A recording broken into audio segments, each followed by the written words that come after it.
Hello and welcome to another installment of the Weird Chronicles. Each episode, we bring you tales of action and adventure from Malifaux and the other side. On today's episode, we continue the story of Alice, a young thief who encountered a manifestation of the tyrant December. Until now, she has ignored December's summons, but all of that is about to change.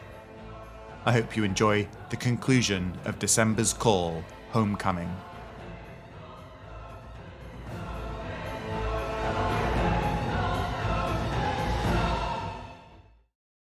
Alice stumbled into the safe house, scrubbing frantically at the dried blood on her forehead. Her face twisted with disgust at the sensation of the filth on her skin. She looked down at Luca, the white fur of his face covered in crimson streaks of his own. "Glad to see it doesn't bother you," she muttered. He yawned and scratched at an ear in reply. She pulled out her purse, counting the day's earnings, trying desperately to forget the insanity of the last hour. She'd deal with that later. Right now she needed to focus on paying off MacArthur for another day. The young thief had improved greatly over the past year, so she was less worried about tomorrow as she counted out the tribute. She hid the rest of the take inside her shirt, hand brushing the tooth necklace the mysterious Eleanor had given her. Her hand jumped back from that touch, as if on fire. Not now, deal with it later, but not now. Alice walked to the back of the room in the abandoned safe house. There were lots of abandoned buildings in Malifaux proper, along the quarantine zone, and the underworld elements had made their homes in the area. She rapped her knuckles on a false wall in a series of distinct taps. She fought down a brief giggle as a peephole slid open. Like anyone would be crazy enough to assault a gang of thieves and thugs in their own home. The guard at the peephole grunted, then pulled open the false door and let her inside.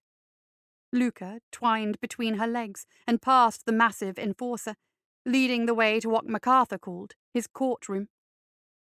It was more of an unregulated bar than anything else. At this early hour for the tribute process, Alice would be one of the first of the street thieves back, but the enforcers would be in full swing, singing and chanting as MacArthur waited to hear from his most active workers. Tonight, the room was nearly silent, except for strained whispers.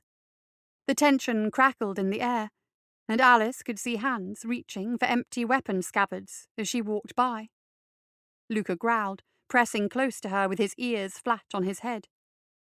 The pair finally got past the initial crowd to the back of the room where MacArthur and his most trusted associates sat.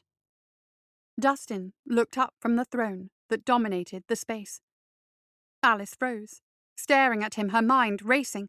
That was MacArthur's chair, and had been since the beginning of the gang.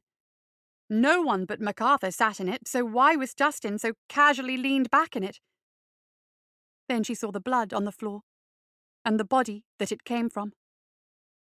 The gang lord, known as MacArthur, lay in two pieces on the ground. Crimson drained from his neck, staining the sawdust that had been casually thrown over the puddle. His bruised and broken face looked at her from the foot of the throne, where Dustin was using the corpse's head as a footstool. The murderous enforcer smiled when he saw Alice, kicking the head slightly as he stood up. It rolled through the combination of sawdust and blood, resting with sightless eyes at the young thief. "Alice Burson, our intrepid, lonely little cut-purse. Welcome back," he said. His handsome face had a fresh scar on the left cheek. The enforcer hadn't bothered to clean the blood away, leaving a thin trail that ran into his neat beard. "You're the first tonight, little girl. Unusual, that. What have you brought back for us?"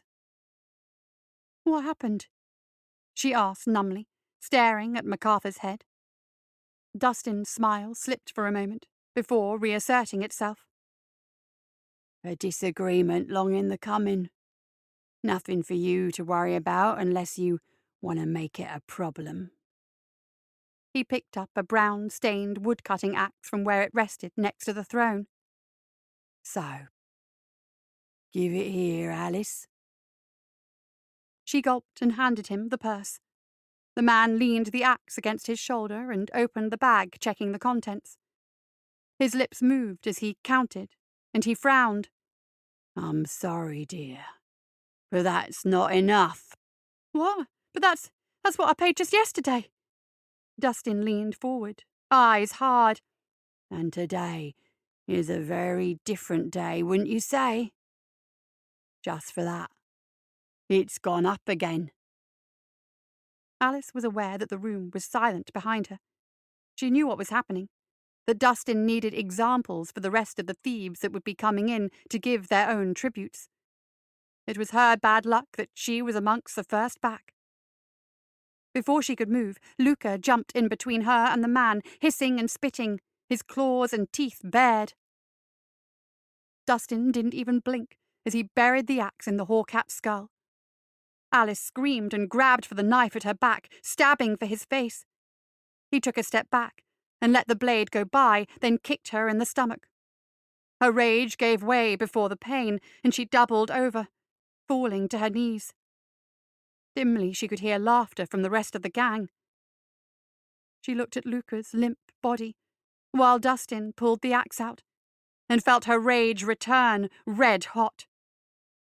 Staring up at the large man as he lifted the axe with a smile, Alice moved faster than she ever had in her life. She slammed her fist into his groin and grinned as he gasped in surprise. Dustin fell back a few steps and tripped to land on the throne.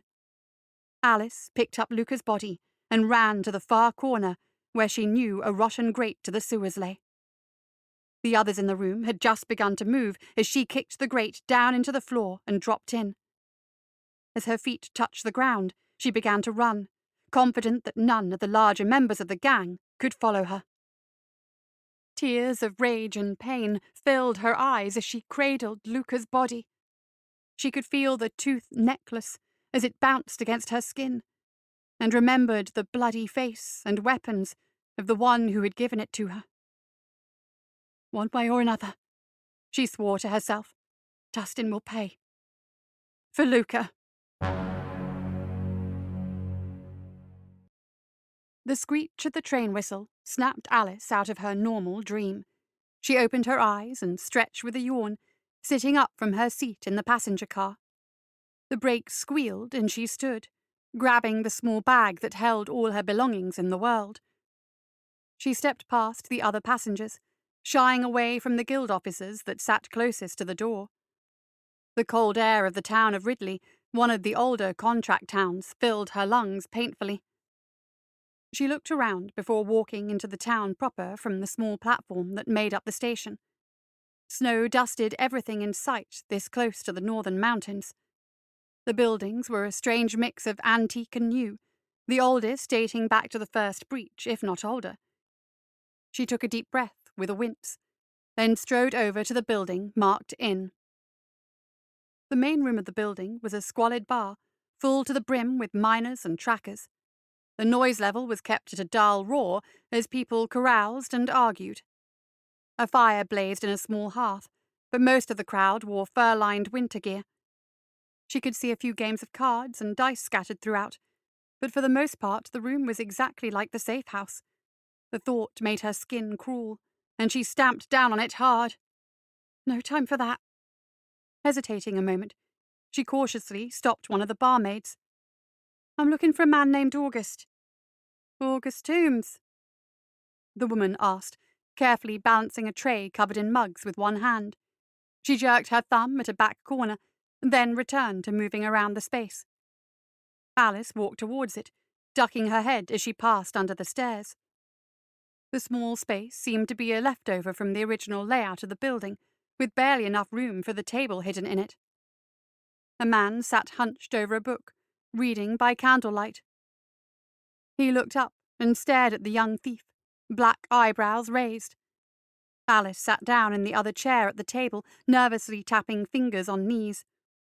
After a few moments, the man leaned back and marked his page in the book, before closing it.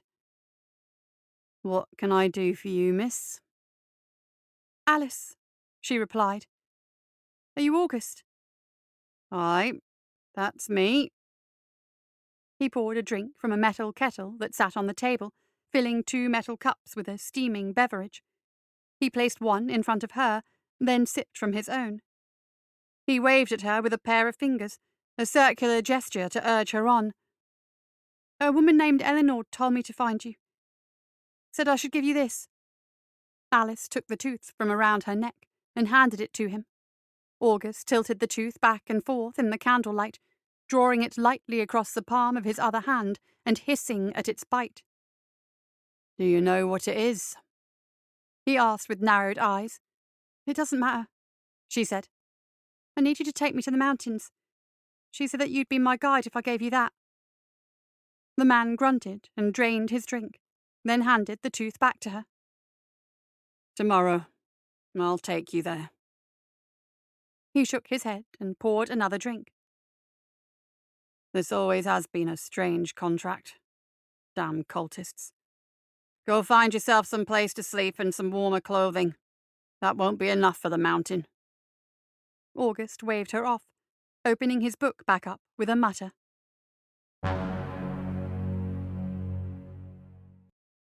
On the side of the mountain, Alice found herself grateful for August's advice on the clothing, despite it taking the last of her money.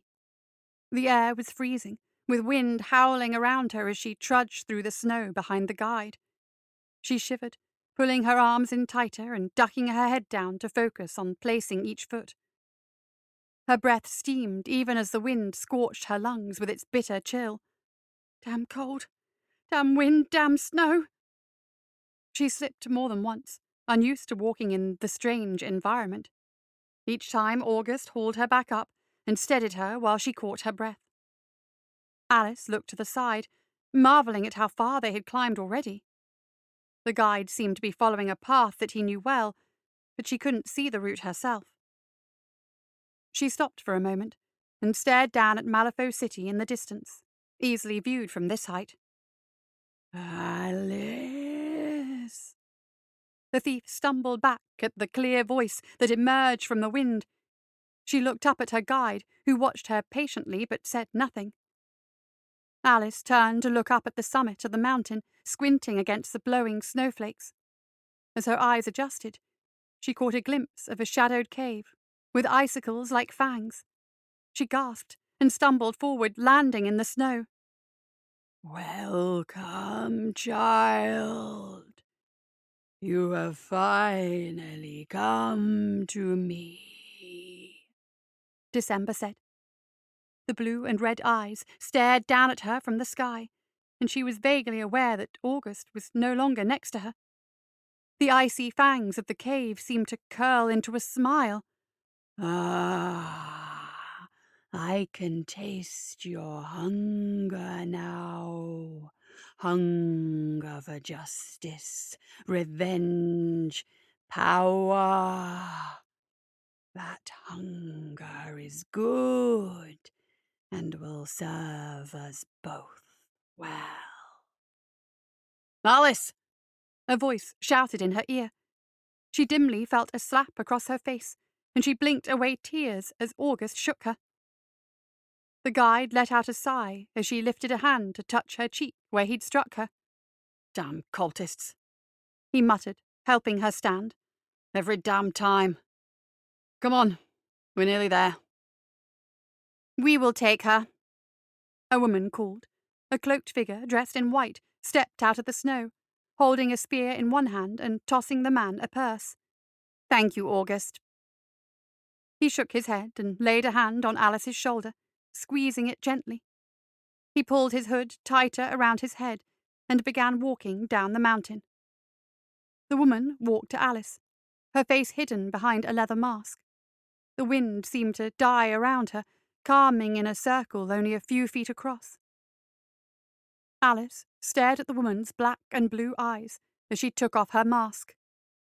"Welcome, supplicant," Eleanor said with a small smile. "Welcome to the cult of December."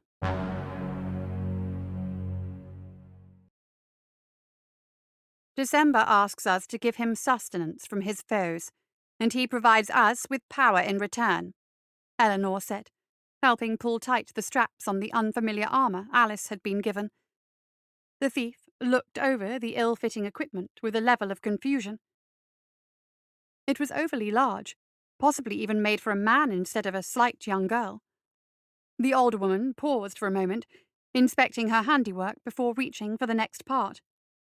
Alice had been with the cultists for a week, during which she had begun rethinking her decision to come to the mountain. They were a strange breed, keeping mostly to themselves while around Alice. She didn't get a sense of active hostility or disdain, like she had felt from MacArthur's gang. Instead, there was a feeling of wariness, seemed to be the best word for it. They were secretive and, well, cultish. Alice suppressed a giggle at the thought as Eleanor continued to assemble the armor. Only Eleanor, an acolyte of the cult, spoke with her about the cult, and even that was sparse. Instead, Alice had been given training in the use of a strange harpoon weapon, and taught what Eleanor described as the basics of hunting. During the few breaks in the training, the older woman had asked many questions about Alice's time with the gang, particularly about Dustin and his abuses. When Alice asked about the lessons, Eleanor had merely smiled and described it as an aptitude test, whatever the hell that was. The acolyte had been gone the past 2 days, leaving Alice's instruction in the hands of Stephen, the other acolyte she had encountered among the warehouses. This morning, Eleanor had walked into the young girl's sleeping quarters in the cave complex with a pile of armor and started helping the girl with wearing it. Alice frowned suddenly, noticing something odd. Eleanor's right hand was missing its pinky. A trail of fresh scars spiraled up her arm, concentrated on the back of her hand. The lost finger didn't seem to bother the acolyte, who continued her task without problem. "What happened to you?" she asked. The question surprised her. "Since when do I care?" Eleanor followed her gaze and laughed. "Nothing you need to worry about. With your initiation today, I decided to make it a gift for you. Getting the prize was a little more difficult than anticipated, but I think you'll appreciate it." "Initiation? As a supplicant, you have yet to swear to his name and his power. Today you will either take the first steps on that path, or your journey will end." The thief arched an eyebrow at this statement. "What do you mean?" "Before you can be welcomed as one of us, you must be tested. The ritual is different for every supplicant. Not many outsiders are chosen by him, after all." Eleanor pulled out a white and grey cloak, wrapping it around Alice's shoulders with a practiced motion. "What's the test?" the thief asked, a sick feeling in her stomach. "Yours is actually straightforward. You must hunt, and take from the essence of your prey by devouring his heart. Other acolytes will be with you to observe, but you will be alone in this. If your prey escapes to the town below or kills you, you fail and will be discarded." The acolyte's tone was neutral and calm as she said this, a sharp contrast to the burst of panic Alice felt. "Discarded?" she squeaked. "If you can't even accomplish this task, your essence won't be worth claiming. You will be left for dead on the mountains where you fall." Eleanor held a harpoon gun, the one she'd been teaching Alice how to use during the past few days. She frowned when the girl didn't hold out her arm. Her black and blue eyes met the worried expression of her pupil, and she smiled slightly. "It is a harsh existence in the mountains, my dear, but well worth it to those who can draw upon its strength. Besides," she continued, "I think you'll not have any trouble with this prey. I selected him myself. He's gotten a head start already, so don't waste any more time." Eleanor finished putting the harpoon gun on Alice's arm and handed the thief a toothed knife. "Time to find out, child, if you are predator or prey." Alice leaned down to study the snow, frowning as she squinted through the wind. She so wished that she was back in Malifaux City, tracking a mark through the familiar streets. She was comfortable there, with the intersections that limited the number of directions someone could travel. Here on the mountain, it was harder to predict where someone would go beyond down. She hesitated a moment. Someone.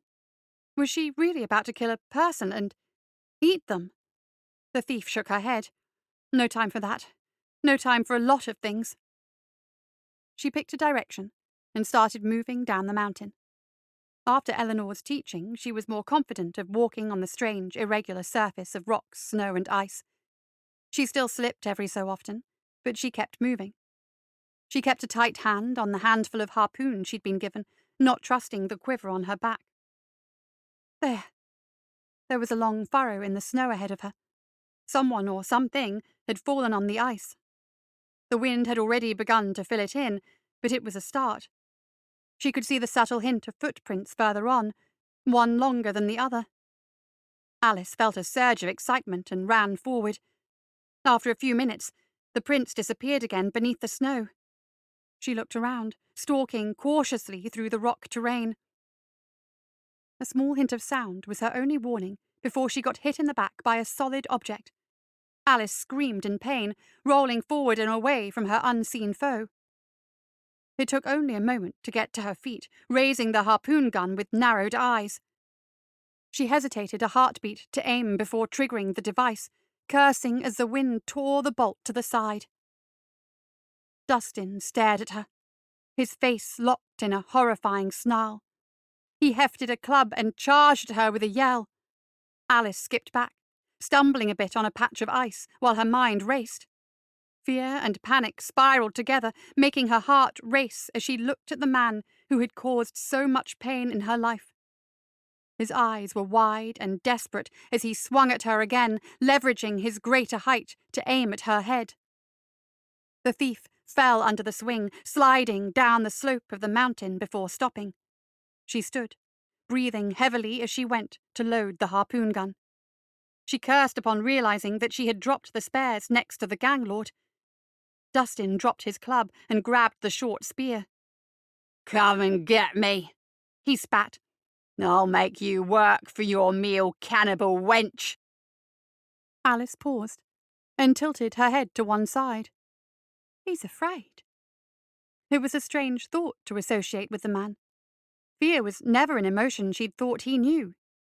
But here he was, terrified. Of her. A wicked smile crossed her features as she drew the knife Eleanor had given her. She leaned forward and charged, jumping off a rock to get more momentum. He stepped back, keeping his body low as he stabbed at her.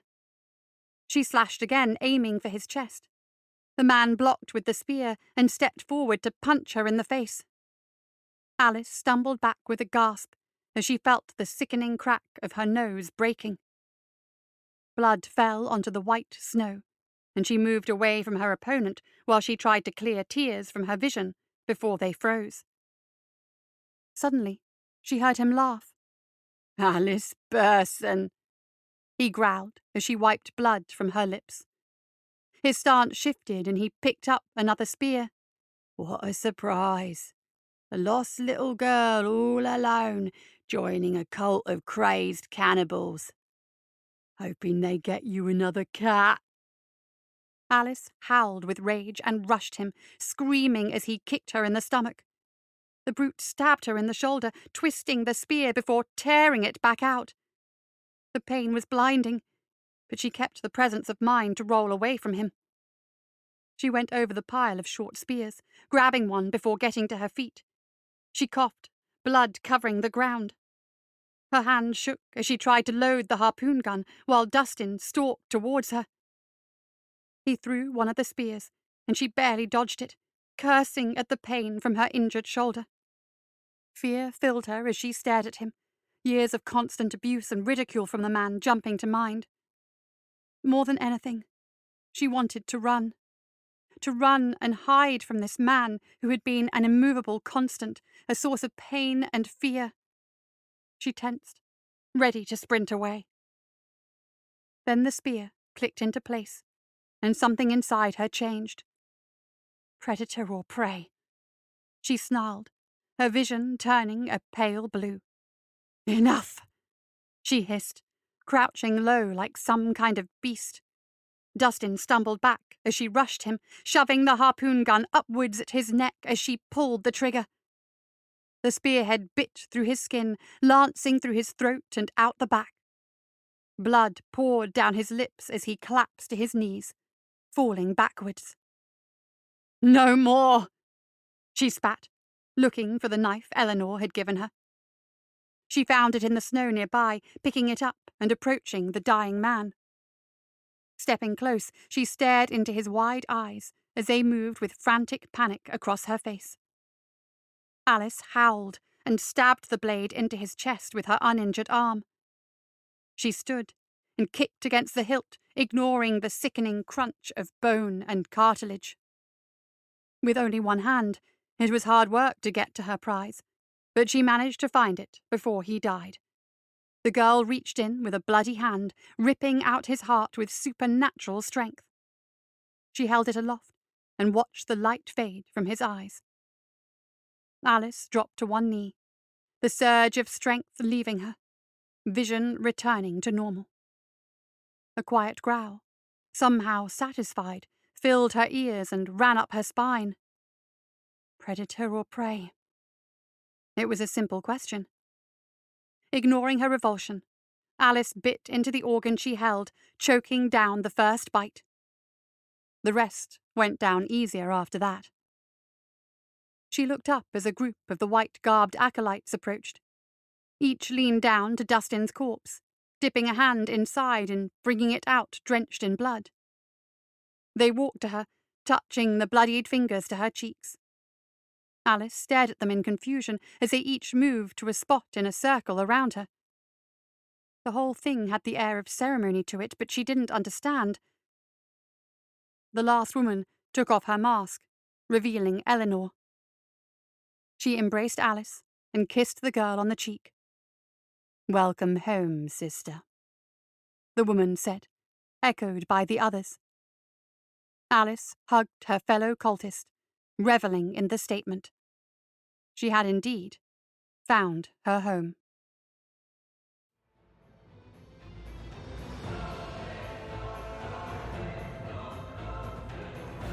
That's it for another installment of the Weird Chronicles. Join us next time for more tales of action and adventure.